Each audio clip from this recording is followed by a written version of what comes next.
est 20h, c'est un plaisir de vous retrouver sur RTI 1 pour l'actualité. À la une ce soir, la deuxième édition du prix Kofi Annan pour la sécurité routière qui nous conduit à Marrakech au Maroc. C'est aussi et surtout un rendez-vous de réflexion, d'échange d'expériences et de bonnes pratiques en matière de sécurité routière sur le continent, avec pour enjeu la réduction des accidents de la circulation. 73 personnes issues de la commune de Yopougon impactées par les travaux du programme d'amélioration durable de l'assainissement et du drainage de la ville d'Abidjan ont été dédommagées. Elles ont reçu des chèques du ministère de l'Assainissement. La Côte d'Ivoire prépare activement la CAN et ce à tous les niveaux. Les réceptifs hôteliers 5 étoiles sélectionnés pour l'événement n'y font pas exception. Nous ferons dans ce journal une incursion dans le quotidien des femmes de ménage et valets, ceux qui dans l'ombre participent à donner à ces hôtels de luxe cette ambiance feutrée et aseptisée. Et puis dans le Café Cacao, la Côte d'Ivoire tente d'engager le plaidoyer pour être classée comme pays à risque faible. Une importante mission ivoirienne composée de décideurs publics, de coopératives et d'exportateurs s'est rendue dans la capitale belge. Bonsoir à tous, bienvenue. La communauté musulmane de Côte d'Ivoire commémore ce soir la date anniversaire de la naissance du prophète de l'islam. Durant cette nuit du mardi 26 septembre, le Maolid 2023 sera marqué par des conférences islamiques, des prières spéciales, des prêches sur la vie du prophète Mohammed et sur les préceptes religieux qu'il a prônés. Demain, mercredi 27 septembre, est donc une journée fériée en Côte d'Ivoire. Et relativement à cette journée fériée, le ministère de l'Équipement et de l'Entretien routier prend des dispositions particulières. Je vous donne lecture du communiqué publié à cet effet. Le ministère de l'Équipement et de l'Entretien routier informe l'ensemble des usagers de la route qu'il sera procédé à la fermeture de la circulation du pont Alassane Ouattara, ce jour férié, mercredi 27 septembre 2023, de 6h à 23h, afin de permettre aux populations de le visiter en toute sécurité. Le ministère de l'Équipement et de l'Entretien routier invite les usagers de la route au respect du plan de circulation mis en place. Direction maintenant le Maroc pour la deuxième édition du prix Kofi Annan pour la sécurité routière. Ce rendez-vous de Marrakech reste surtout l'occasion de pousser les réflexions, les échanges d'expériences et de bonnes pratiques en matière de sécurité routière. L'enjeu étant de réduire les accidents de la circulation. Le point de nos envoyés spéciaux Dangui et Ulrich Adangon. Sur le front de la sécurité routière en Afrique, les chiffres parlent et font froid dans le dos. Le continent perd 300 000 personnes par an dans les accidents de la circulation et revendique ainsi le taux de mortalité routière le plus élevé au monde, soit 26,6 décès pour 100 000 habitants, avec un coût financier estimé à environ 2% du produit intérieur brut (PIB). C'est pour encourager les gouvernements, le secteur privé et la société civile à organiser la riposte en prenant des mesures et des initiatives efficaces pour lutter contre les accidents de la circulation que la Commission économique des Nations Unies pour l'Afrique a institué le prix Kofi Annan pour la sécurité routière. Surtout que les armes pour lutter contre la mortalité routière ne manquent pas. Parmi les remèdes dont nous parlons, il y a effectivement l'intelligence artificielle. Il y a un certain nombre d'aides à la conduite qui sont aujourd'hui obligatoires dans beaucoup de pays, notamment européens, qu'on veut absolument mettre en place dans les pays africains. Même si la mise en œuvre de son système de transport intelligent devient un cas école en Afrique, la Côte d'Ivoire ne perd pas de vue ces défis. C'est d'accélérer la question de l'utilisation des technologies, aller vers les zones de l'intérieur du pays, aller sur les axes autoroutiers, adresser la question des deux roues, donc des questions des motos, des tricycles, adresser également la question de la gestion du trafic. La collecte de données sur le continent, parce que c'est un vrai problème. Les services travaillent de façon cloisonnée. Vous avez les données de la police, de la gendarmerie, les données des médecins, du ministère des Transports. Et donc il faut que tout ceci se parle pour qu'on ait vraiment des données cohérentes et qu'avec l'OMS, on finisse par avoir les mêmes données parce qu'il y a des gaps importants qui ne s'expliquent pas. Grâce à la digitalisation de son système de lutte contre l'incivisme routier, la Côte d'Ivoire s'apprête à recevoir le prix Kofi Annan pour la sécurité routière. Retour sur le sol ivoirien, les responsables des structures de transformation du district de la vallée du Bandaman face aux populations de Béké et du Hambol. Les populations ont pu avoir réponse à toutes leurs préoccupations, notamment sur les industries. Le reportage de Jean-Yves Zadi est commenté par Charles Tatou. Cadre de concertation et d'échange en vue de permettre la coordination et le suivi des actions de l'État. Cette tribune de communication intitulée « Les Jeudis du district » donne l'occasion aux différents directeurs régionaux et départementaux des services publics et aux responsables des entreprises parapubliques et privées d'aborder plusieurs sujets liés à leur secteur d'activité. La Côte d'Ivoire est le premier producteur dans le monde de la noix brune de cajou. Nous ne sommes qu'à 4% de transformation.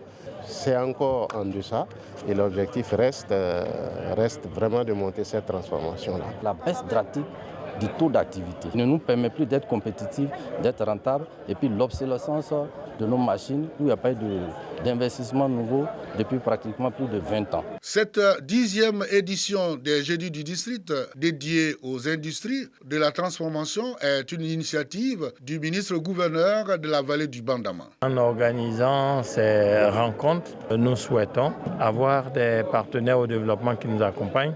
L'État qui, à partir de tous les nouveaux développements, va créer des impôts et des taxes qui lui permettront de disposer de plus de ressources pour s'occuper de la population et de notre pays.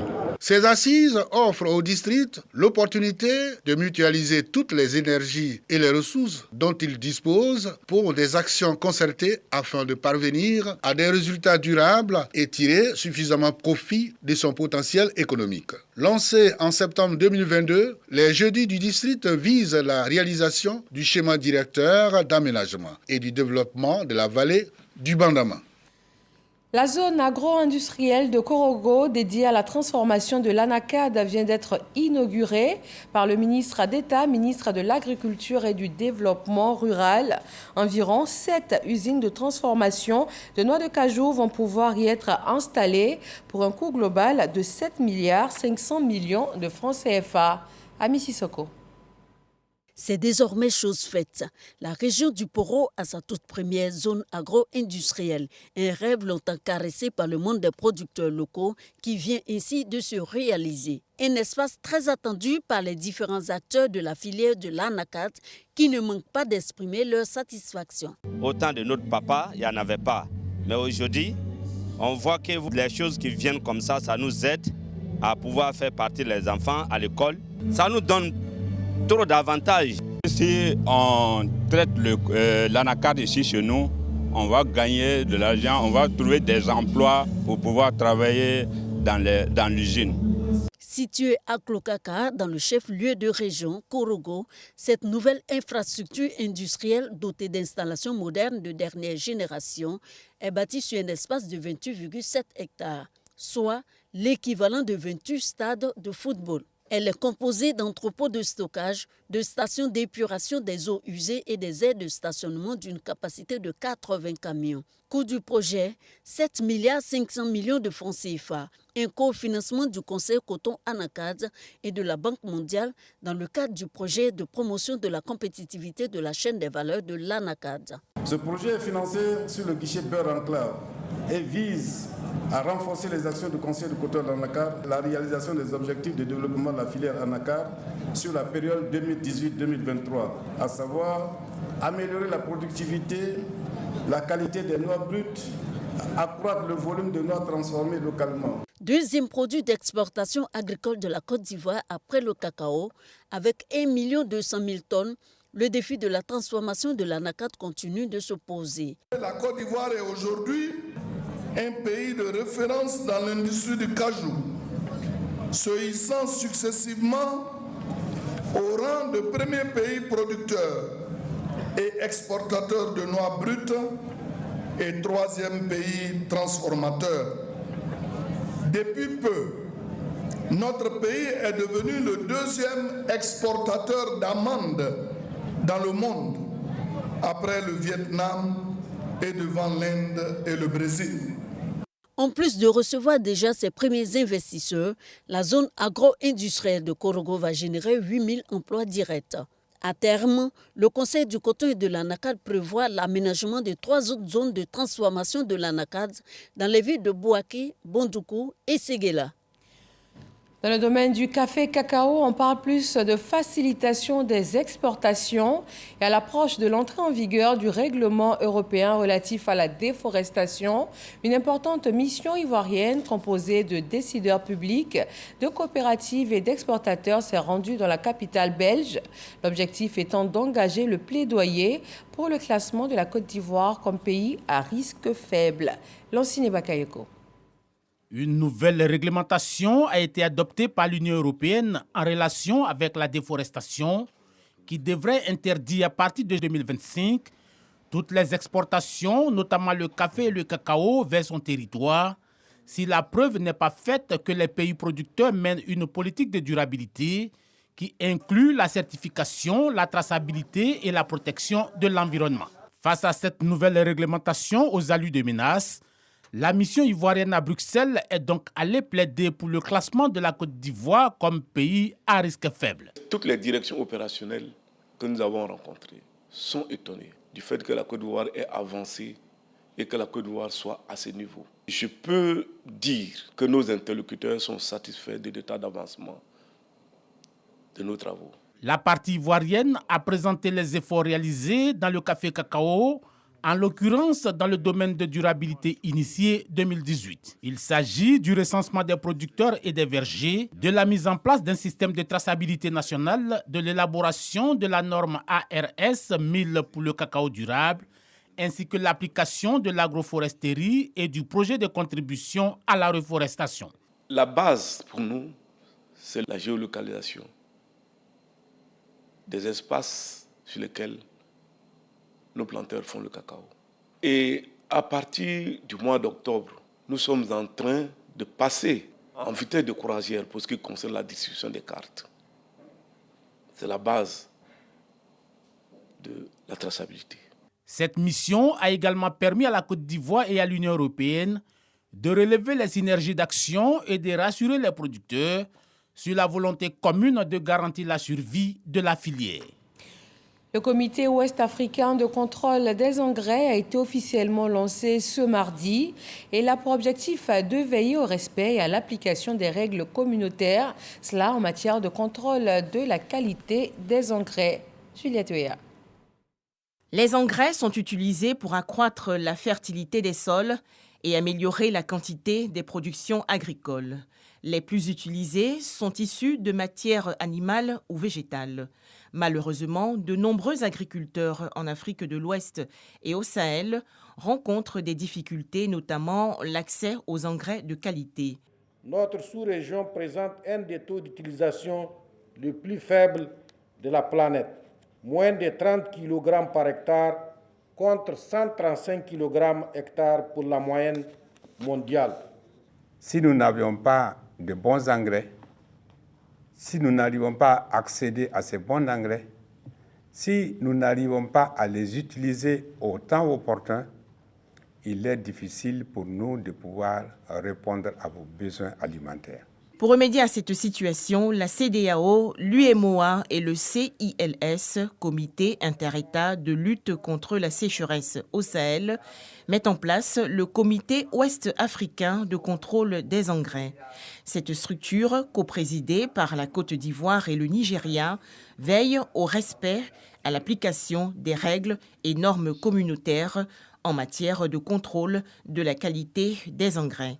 La rencontre de ce jour représente une très grande avancée dans la marche vers les objectifs de développement durable, d'éradication de la pauvreté et de lutte contre la faim à travers une augmentation quantitative et qualitative de l'utilisation des engrais, aussi bien minéraux qu'organiques. Je suis convaincu que grâce à notre détermination, collective et à notre engagement envers la coopération régionale, nous y parviendrons. Nous réussirons à promouvoir l'utilisation responsable des engrais, à préserver la santé de nos sols et à renforcer la sécurité alimentaire dans notre région. Le comité ouest-africain de contrôle des engrais est composé des représentants des 15 pays membres de la CEDEAO, du Tchad et de la Mauritanie. On s'intéresse au programme d'amélioration durable de l'assainissement et du drainage de la ville d'Abidjan. Le ministère de l'Assainissement a remis des chèques aux populations qui ont été impactées par les travaux. Elles sont 73 personnes issues de la commune de Yopougon à avoir reçu ces chèques. Grâce Kando. Les populations de plusieurs sous-quartiers de Yopougon, 73 familles impactées par la libération des emprises en vue des travaux de drainage des eaux pluviales, reçoivent leurs chèques. Les montants varient de 4 à 20 millions de francs CFA. Un total de plus de 630 millions de francs CFA distribués aux bénéficiaires. C'est une entière satisfaction de percevoir les chèques aujourd'hui. Nous disons merci surtout au président de la République. Avec ces fonds, nous allons rebâtir les bâtis qui ont été démolis sur d'autres sites qui ne sont pas impactés, qui ne sont pas sur l'emprise du projet. À Yopougon, des fossés en terre existaient. Aujourd'hui, ces fossés ont été transformés en de grands canaux en béton armé. Donc ça va améliorer l'écoulement des eaux pluviales, donc limiter les inondations. Et puis ça va supprimer les éboulements de terrain qui entraînaient la chute des maisons avec les pertes en vie humaine. Ce projet est financé par l'État de Côte d'Ivoire et la Banque islamique de développement. On a commencé une première partie depuis 2020 et le projet suivait son cours. Ils ont bien voulu collaborer avec l'État de Côte d'Ivoire en quittant ces zones-là pour que le projet puisse naître. Et aujourd'hui, avec les efforts qui ont été faits aussi bien par ces populations, l'État a bien voulu payer le reliquat de ces indemnités-là. On a recensé 800 personnes qui devaient être impactées par le projet. Mais malheureusement, ces 800 personnes n'ont pas constitué tous leurs dossiers. Donc c'est le lieu de leur dire que l'État paye effectivement. Cette action s'inscrit dans le cadre du programme d'amélioration durable de la situation de l'assainissement et du drainage d'Abidjan.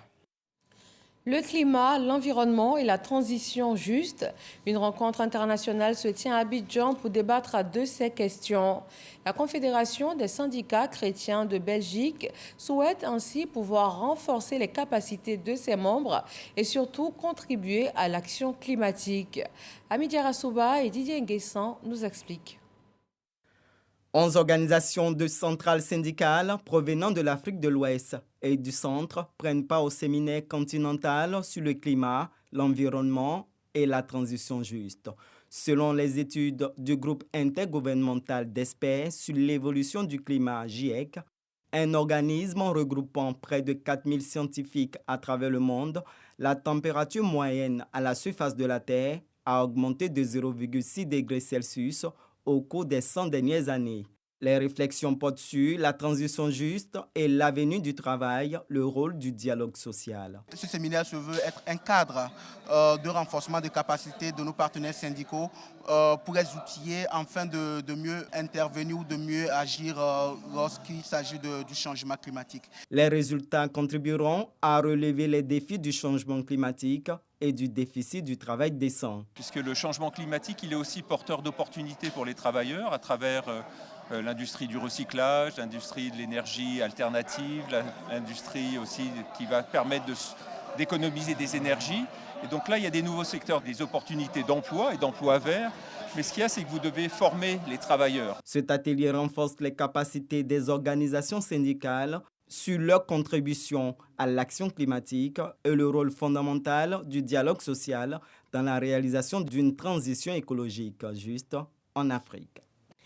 En religion, le Maolid, célébration de la date anniversaire du prophète Mohammed, réunit ce soir les musulmans de Côte d'Ivoire. À Bouaké, la communauté musulmane a déjà démarré depuis quelques jours les activités pour cette commémoration. Une journée spéciale a été dédiée à formuler des prières pour la paix et l'unité en Côte d'Ivoire. Boubacar Silla et Kader Sogodogo. Cérémonie de prière et de lecture du Saint-Courant pour la paix, l'unité et le vivre ensemble en Côte d'Ivoire. Une rencontre initiée par les guides religieux du quartier Kodjakofikro à Bouaké. Un rendez-vous également consacré à des bénédictions pour le président de la République, Alassane Ouattara. Plusieurs imams, guides religieux et fidèles musulmans venus des différentes régions du pays ont pris part à cette rencontre spirituelle.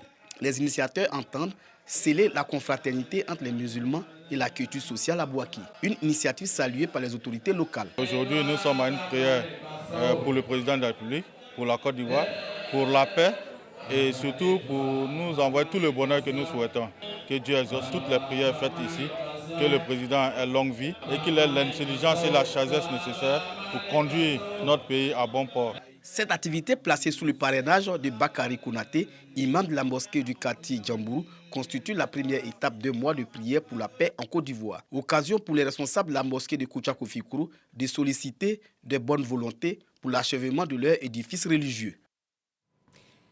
À Tchémélocro, le conseil municipal a porté son choix sur le docteur Samira Kouadio, tête de liste à l'élection du 2 septembre dernier. Au cours de cette cérémonie présidée par le préfet du département de Mbato, les adjoints au maire ont également été élus. Le reportage est signé Herman Niamnia. Docteur Samira Kouadio est officiellement le maire de Tchémélocro. Après avoir remporté l'élection municipale du 2 septembre dernier avec son équipe, le conseil municipal vient de la porter à la tête de la mairie à l'issue d'un vote. Seule candidate à ce poste, elle a obtenu 29 voix sur les 32 suffrages exprimés. Il y a pas mal de choses à faire, c'est vraiment un défi. Et j'espère que Dieu m'accompagnera dans ce défi-là pour honorer la confiance de la population de Tchémélocro et de celle des conseillers. Le maire sortant, candidat malheureux aux dernières élections, a félicité son successeur pour sa brillante élection. Il a invité la population à la soutenir afin qu'elle réussisse sa mission. Le message que j'ai pu donner, c'est de dire aux conseillers entrants d'être disponibles pour le maire qui entre au jour d'aujourd'hui.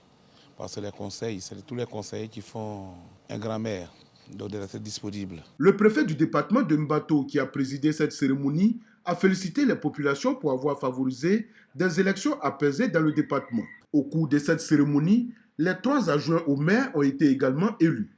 Les populations attendent beaucoup de cette équipe municipale pour l'amélioration de leurs conditions de vie et aussi pour sentir un début de développement dans cette bourgade qui est encore à la traîne comparée aux autres localités du pays.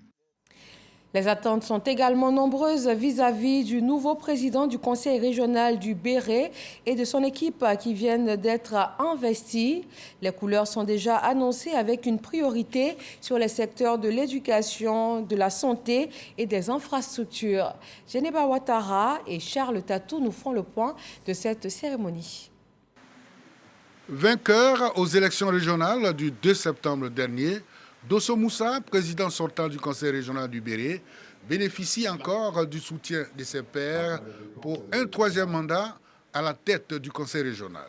Sur 50 conseillers, dont une absence, les 49 conseillers ont à l'unanimité accordé leur voix à Dosso Moussa et à ses 4 vice-présidents. Cette cérémonie d'installation, présidée par le préfet de région Jules Gouessier, a enregistré la présence des élus et cadres de la région du Béret. L'éducation, la santé et le développement sont les priorités du nouvel élu. Ce ne sont pas ces 4 segments de notre politique, la question d'environnement aujourd'hui. Et même ici, avec nos populations, nous avons d'autres priorités. Question d'agriculture, du vivrier, la vie chère. En tout cas, c'est toutes ces questions qui seront sur la table du conseil régional pour les 5 années à venir. Dosso Moussa appelle les filles et fils de la région du Béret à l'union, à la cohésion et à l'entente pour l'essor de leur territoire régional. Le préfet de région, pour sa part, exhorte les populations à donner une image positive à la région du Béret, surtout au chef-lieu de région, Makono.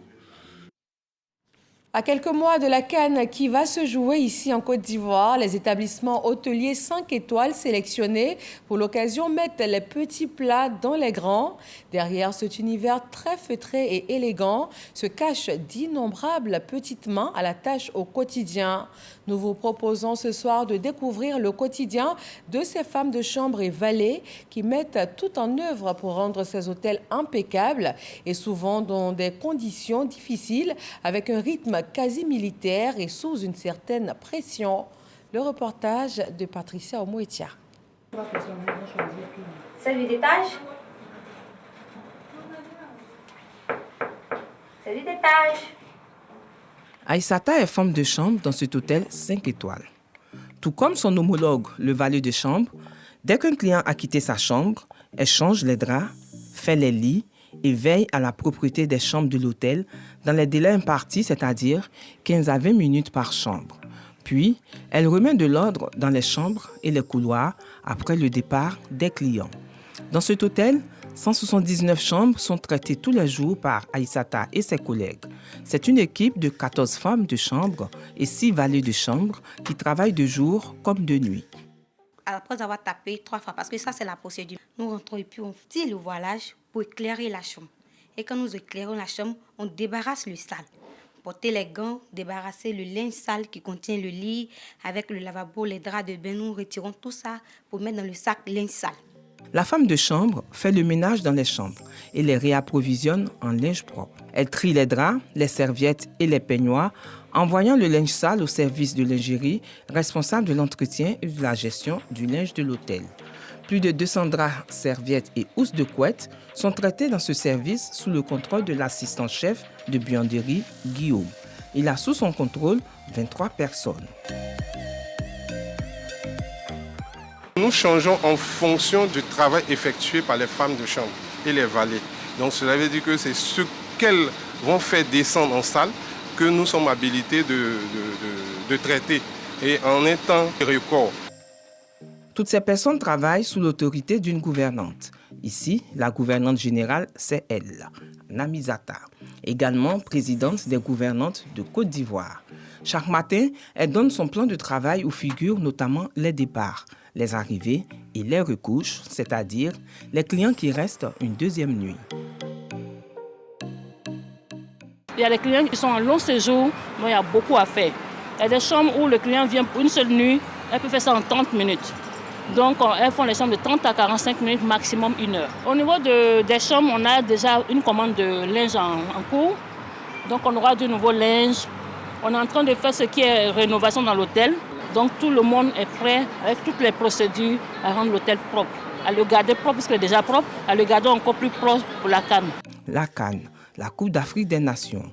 Tout ce personnel travaille dans le but de satisfaire les futurs clients qui viendront pour la CAN. D'autant plus que cet hôtel de 5 étoiles fait partie des grands établissements sélectionnés à Abidjan pour abriter la CAN. Tels sont les objectifs visés par cette session de renforcement de capacité des femmes de chambre et des valets de chambre. Cette formation vise à adapter les acquis professionnels des agents des réceptifs hôteliers aux nouvelles réglementations en matière de nettoyage et contrôle des chambres. Le cœur du tourisme, c'est l'hôtel. Or, l'hôtel, c'est d'abord la chambre. Et la chambre, les personnes qui les tiennent sont les valets et femmes de chambre. Ce qu'on appelle nos petites mains ouvrières. C'est elles qui font que quand un client arrive à l'hôtel, qui passe une nuit, il le passe dans un cadre agréable, propre, nettoyé. Donc, il était essentiel. Donc, en plus de ces cannes qui arrivent là, que les près de 5 millions d'autres qu'on compte accueillir, qui vont dormir dans des hôtels, soient accueillis dans des chambres bien faites et propres. C'est à peu près 1200 auditeurs qu'on va former. 12 modules au menu de cette session de formation. Des thèmes tels que le tourisme et l'hôtellerie, les différents modes d'hébergement et la qualité de l'accueil et du service sont développés. Cette formation des femmes de chambre et des valets de chambre se poursuivra à Boaké, San Pedro et Yamoussoukro. Ce sont les villes hôtes de la Coupe d'Afrique des Nations de football que la Côte d'Ivoire abritera cette année. Malheureusement, la Côte d'Ivoire ne sera pas présente à la CAN féminine 2024. L'équipe ivoirienne a été battue, éliminée par la Tanzanie après sa défaite au tir au but à l'Azan Stadium lors du match retour du deuxième tour qualificatif. Première destination de l'actualité internationale en bref ce soir, le Niger. Le régime militaire souhaite un cadre négocié pour le retrait des soldats français. Angela Diallo. La junte militaire souhaite être impliquée dans le retrait des troupes françaises de son territoire. Un départ que le président français Emmanuel Macron a annoncé pour la fin de l'année. Cela fait plus de 10 ans que les militaires français sont sur le territoire nigérien. Le président français a précisé que le retrait des 1500 soldats se ferait dans les semaines et les mois à venir pour être achevé d'ici 3 mois. 8 responsables qui exercent dans le secteur des barrages et de l'eau sont placés en détention provisoire. Le procureur général de Tripoli a ordonné cette condamnation qui fait suite à la catastrophe de Derna. 2 barrages submergés par la pluie avaient cédé. Les rescapés dénoncent négligence et corruption. Un ancien militaire libérien a été placé en détention provisoire par la Cour d'appel de Paris. Il est accusé de crimes contre l'humanité durant la guerre civile du Libéria dans les années 1990. L'accusé, qui vit en France depuis 20 ans, avait déjà été mis en examen le 13 septembre dernier avant d'être placé sous contrôle judiciaire. Ces actions en justice font suite à une plainte déposée par une ONG. Depuis 2012, cette organisation documente les crimes commis pendant les 2 guerres civiles qui ont secoué le Libéria. La Fédération algérienne de football a annoncé ce mardi le retrait de l'Algérie pour l'organisation de la Coupe d'Afrique des Nations des éditions 2025 et 2027. C'est par courrier que la CAF a reçu cette information, une décision qui survient à quelques heures de la décision de la CAF qui doit annoncer ce mercredi les élus pour l'organisation de la compétition. Merci de nous avoir suivis. Retrouvez ce journal et toutes nos éditions sur rti.info. Rendez-vous à 23h avec Marine Cognan. Très bonne nuit du Maolid à tous. À demain.